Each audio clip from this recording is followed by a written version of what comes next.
There's no sound that will echo in my mind longer than the soft, broken voice of my son asking, "Mommy, why doesn't Grandpa like me?" He was curled up on the back porch, arms wrapped around his legs, dressed in that little red jacket he adored, the one with the sleeve torn at the cuff, the one I still hadn't mended. His lips quivered, his skin looked almost gray, and his food sat untouched in front of him. Not that it was much. I glanced at the tray, just a crusty slice of bread, one cold-boiled egg, and not even a glass of water. We were only supposed to be there for 2 weeks. That was the plan. My lease had ended early, and the new apartment wasn't ready yet. I didn't have anywhere else to go. I told myself it was temporary, manageable. But what I considered manageable was a silent kind of suffering for my son. My parents weren't overtly cruel. That would have been easier to name. No, they were calculated. Their hostility was wrapped in pleasantries and routines. They never raised their voices, but they always made sure you knew you were a guest in your own skin. I was raised in that environment, fed lines like, "You'll never measure up, but at least try to be helpful. Comfort is a luxury, not a right. Stop being sensitive. We're preparing you for life." So when I got pregnant at a young age and chose to raise my son alone, his father not even a factor, my parents never directly criticized me. But every glance, every offhand remark, every sigh was soaked in unspoken blame. "You failed us again." It began the moment we stepped inside. We hadn't even unpacked. My mom was already scrubbing the counters in tight, angry circles. The way she looked at Jamie, it was as if he were a stain she couldn't scrub out. My father gave a slight nod, then muttered, "Room's upstairs." Don't expect luxury. I assumed they'd warm up with time. They didn't. The next morning, I came down to see breakfast dishes on the table, scrambled eggs, toast, glasses of orange juice. All cleared away. Nothing left for us. When I asked about it, my mom barely looked up. "We figured you'd handle your own meals." Jamie was only 5. He stared at the empty table, confused, searching for his place among theirs. I gave him the apple I'd stashed in my purse. Later, I caught my dad posted up near the fridge, arms folded, as Jamie tried to open the door. "Where do you think you're going?" he barked. Jamie flinched. "I just wanted some yogurt. You think food grows in this house for free?" "He's hungry," I said quickly. My father turned to me, voice razor sharp. "Then teach him what hunger means. Let him go find a trash can." I blinked. "What?" "You heard me. Let him eat out of a dumpster." Then my mother gave a low, cold laugh. Not joyful, but hollow, like she was watching someone else's misfortune on TV. Jamie didn't cry. He simply backed away, sat down cross-legged on the floor, and folded his hands in his lap. And I did nothing. Not at first. Maybe I was stunned. Maybe I had grown too used to excusing their cruelty, to convincing myself this is just how they are.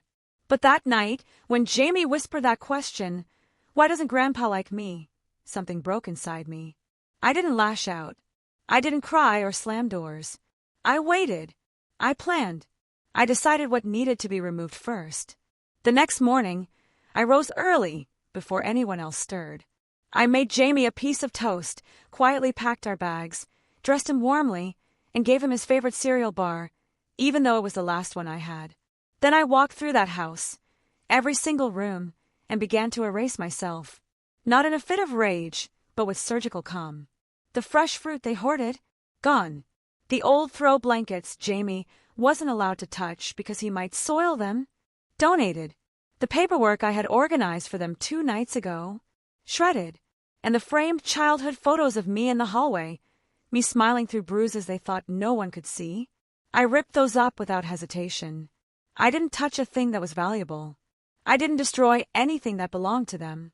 But every trace of my contribution, my care, my work, my silence I removed. Then I took Jamie by the hand and we walked out. No farewells. No slam doors. I didn't even bother closing it behind me.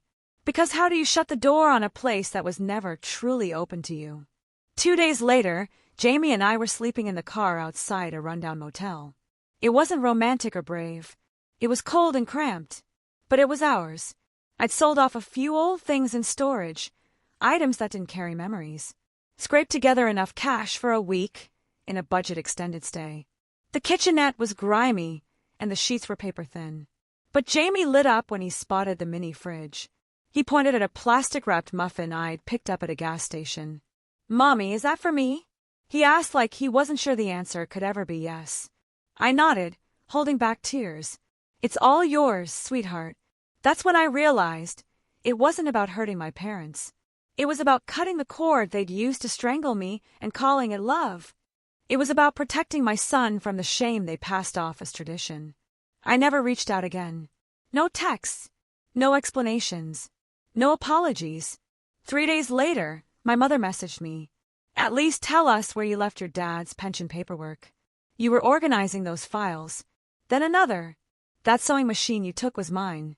I hadn't taken anything. But the fact that they thought I'd steal something small, after everything they drained from me emotionally, was a kind of poetic cruelty. I didn't respond. But I remembered the pension forms.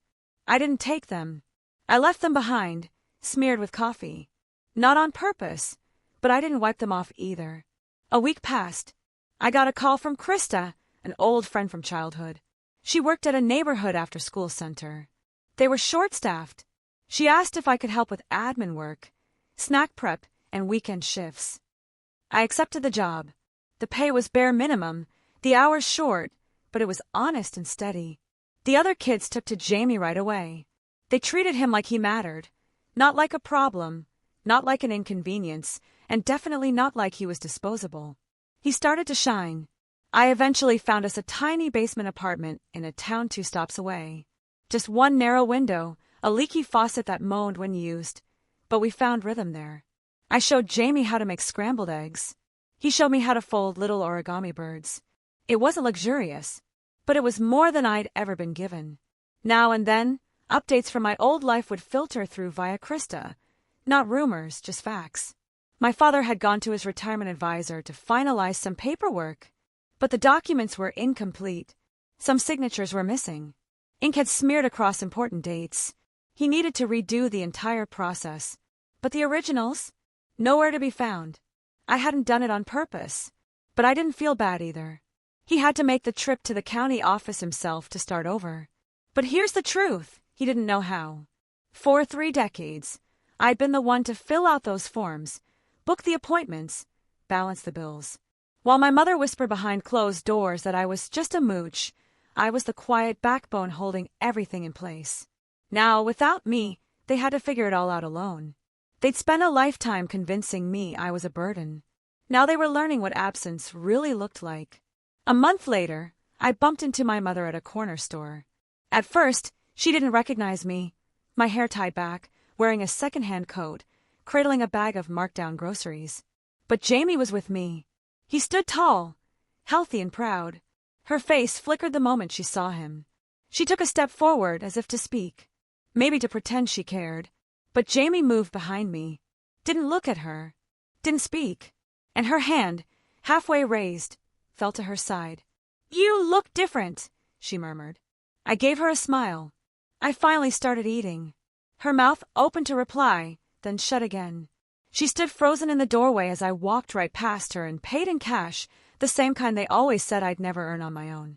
A year passed, 12 quiet months of growing, healing, becoming.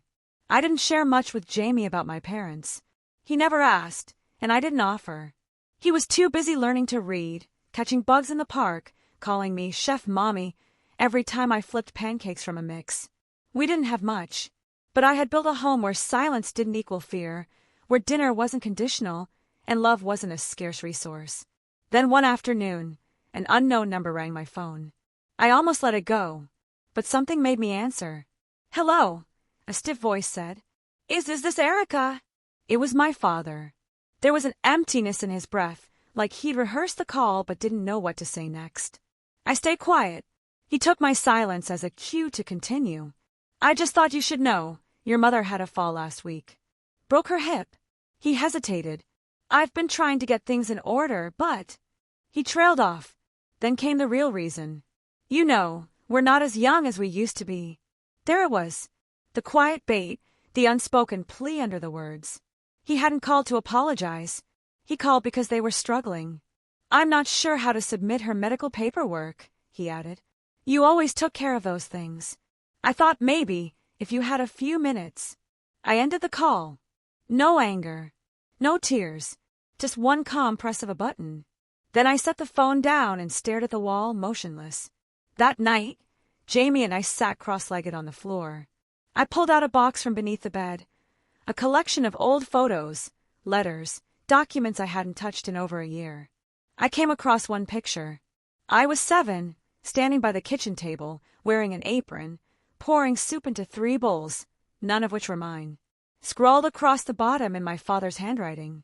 Our little helper, finally earning her keep. I tossed it into the trash. Jamie peeked over. Is that you? I nodded. I don't like that picture, he said. Neither do I whispered. The next morning, I walked to the bus station with a clean envelope in my coat pocket. I didn't sue. I didn't show up with threats or fury. I didn't bring cameras or public drama. I just mailed one envelope through their door. Inside was a printed list, every line item numbered. Rent I covered without acknowledgement. Grocery tabs I was told I owed. Hours I spent taking care of the house while my brother played games. The night I skipped prom because Mom wanted the bathroom. The $250 I loaned from my student refund. The dinner Dad hurled at the wall because I used the nice dishes. The mark on my spine after they struck me for refusing to serve your brother. At the bottom, I typed one final line. Balance settled in full. Do not contact me again. That was it. I never heard from them after that. But I knew they received it. Krista called 2 weeks later. Said she saw my mom limping out of the pharmacy alone, struggling to push the heavy door open. No one offered to help. As for my dad, he showed up at the public financial office, clutching a messy notebook, begging a clerk to help him with the forms. My daughter used to handle all this, he told her. She said he looked hollow, like a ghost of himself. Today, Jamie is 8. He reads full books on his own now. And when he's done with his food, he packs the leftovers neatly and says, "We save food in this house, right?" I smile and tell him, "Yes, baby," because we understand what it means. He doesn't remember the day Grandpa told him to dig through trash to eat. But I do. And in our kitchen now, you won't find a single trace of that old house. Not a fork, not a plate, not even a crumb. I threw it all away, just like they threw away love. And I left them with exactly what they gave me. Nothing.